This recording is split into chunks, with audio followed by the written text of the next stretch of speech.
All right, hey guys, what's going on? Dylan here from fabricationguy.com. Today we're talking wrenches, Tecton versus GearWrench. Now, if you guys saw my last video, I took all of these wrenches from all the different brands, cheap, inexpensive wrenches, and I put them all head to head.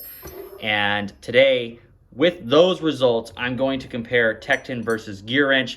If you guys want a spoiler alert for that video, coming way out of field, the Craftsman, made in China, was the only wrench that was able to shear the head off of a grade 5 bolt.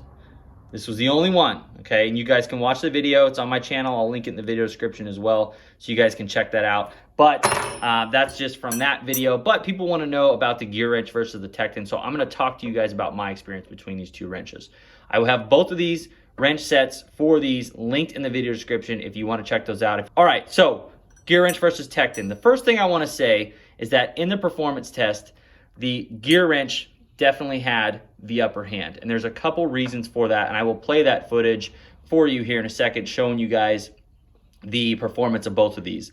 But the GearWrench, one of the things that you'll notice is that here on the open end, and I'll do my best to show you guys, you can see that they got kind of like a snap-on flank drive plus thing going on here. If you look, you got a little bit of a lip there, and that is going to help give you a little bit extra traction on a fastener, and it's got a little bit of a curve there on the wrench. Okay, you guys can see it kind of at the top too. You see the little bit of a curve right there. So there's a little bit of a design going on in the open end of the wrench, and I felt that when I was doing the test. You can hear the wrench when it officially slipped. You can hear it pop. That's all she wrote. That's all she wrote right here. Okay, so it had a little bit of extra bite based on whatever that little design there they want to call is on the open end. The Tecton doesn't have none of that. It's flat as can be, as you guys can see. When I did the review between these two wrenches and I was pulling on them with that cheater bar, what I can tell you is that without a doubt, the GearWrench got a lot more torque in on that fastener. The Tecton, I was very surprised at actually how fast it rounded off the fastener, okay? Looking at the, so yeah, GearWrench wins performance category, hands down. The one thing that you have to look at between these wrenches, and what I like about the GearWrench is look how thin this wrench is compared to the Tecton, okay? There's a pretty big difference in size. And the Tecton kind of has that crab claw thing going on. Do you see how thick it is up here on the open end? Like if we take a look at the Husky, this is very exaggerated on the Husky. Let me put these in order here. So we have GearWrench top, Tecton middle, Husky bottom. Look how thick. This is what we call crab claw. They do this to make the open end stronger. The Tecton's got a little bit of that going on. You take a look at the GearWrench, look how thin it is.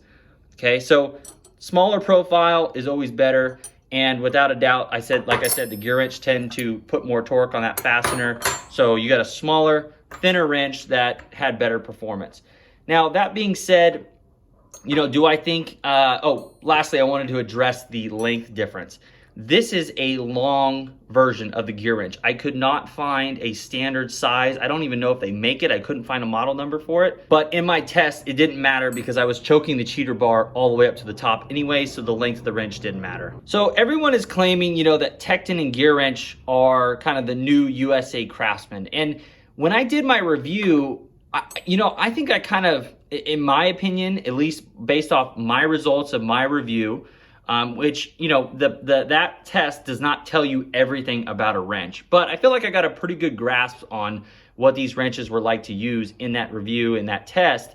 And I have to tell you that I am not super impressed by the Tecton by any means. I don't think there's anything special about this wrench. I think the GearWrench performed really well. You know, it didn't shear off the bolt. It wasn't as strong as the Chinese Craftsman, but it still had a pretty good bite, and it's a really slim profile wrench, which I really like. So if I had to pick another one between the Tecton and the GearWrench, all day it would be the GearWrench. Now this wrench was more expensive. You know, you guys kind of weigh that out on your own options. The only other thing that I want to say that I also want to address about these is the chrome job on each. So, and the letter stamping. GearWrench, I think you guys have pretty pretty crappy stamps on there. I mean, I'm a young guy, I got good eyes, and those are kind of small. Like, I kind of have to squint to read that. Even here, it's not that great. Okay, even the name is kind of hard to see. Okay, Tecton, a little bit better. You know, you can see that from a distance a little bit better.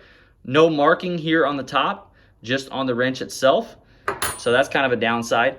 The one thing, the one wrench that stood out to me in terms of the lettering and the chrome was the Carlisle. And I don't know, it's going to be a little bit hard to see, but if you guys look, that Carlisle has a nice deep chrome to it that I feel like the GearWrench and the Tecton don't have.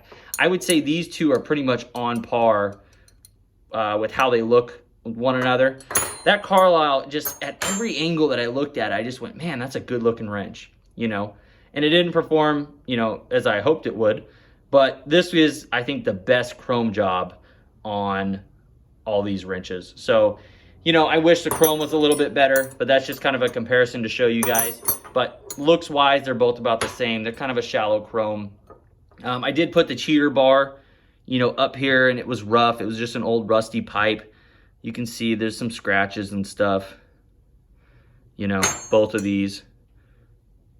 They got fingerprints, they got scratches. And this is just, these are brand new wrenches before I did the test. So these are not, there's not a ton of use on these. The Carlisle, just so you could see, kind of same thing. Doesn't look too bad. Some scratching there at the top. So anyway, but in my opinion, guys, I think GearWrench is better. I think they're a slimmer wrench. It seemed to do better in my test. I'm not super sold on Tecton. You know, I see a lot of their tools and I see a lot of people ranting and raving about them. I'm not trying to knock them because I don't have experience with everything they make.